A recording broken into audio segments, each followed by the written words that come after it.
Zimbabwe has the highest literacy rate in Africa, according to UNESCO. In the health field alone, the country churns out over 300 doctors each year. But in spite of our prodigious output of doctors since independence, in 2017, we have one of the worst doctor-to-patient ratios in the world. Last December, the Deputy Minister of Health blamed this on the failure to retain medical practitioners in the country. Now, the not-so-veiled suggestion was that doctors are not loyal and that they skip the country as soon as they finish their training.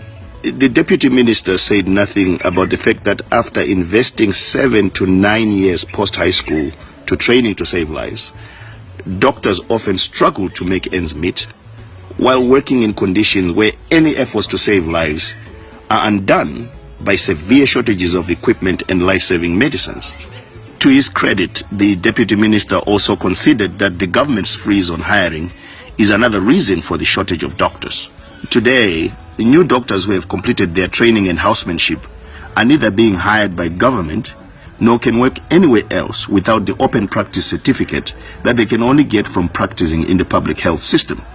So we have unemployed doctors in a country with one of the worst patient-to-doctor ratios and an overburdened and underpaid team of senior doctors and nurses fighting a losing battle to keep the nation healthy.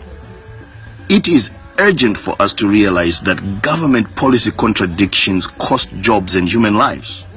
Today I'm in Bulawayo, and what you see behind me is the Ekusileni Medical Center, which was built in 2000 by the National Social Security Authority in honor of the late Vice President Joshua Nkomo, which has essentially never opened, not because we do not have a desperate need for hospitals to save more lives, or the medical school specializing in physiotherapy and pathology it would have provided to help address the critical shortage of medical practitioners. For almost 2 decades, the hospital has been lying idle because of government's claim that the equipment, some of it brand new, did not meet our own local standards.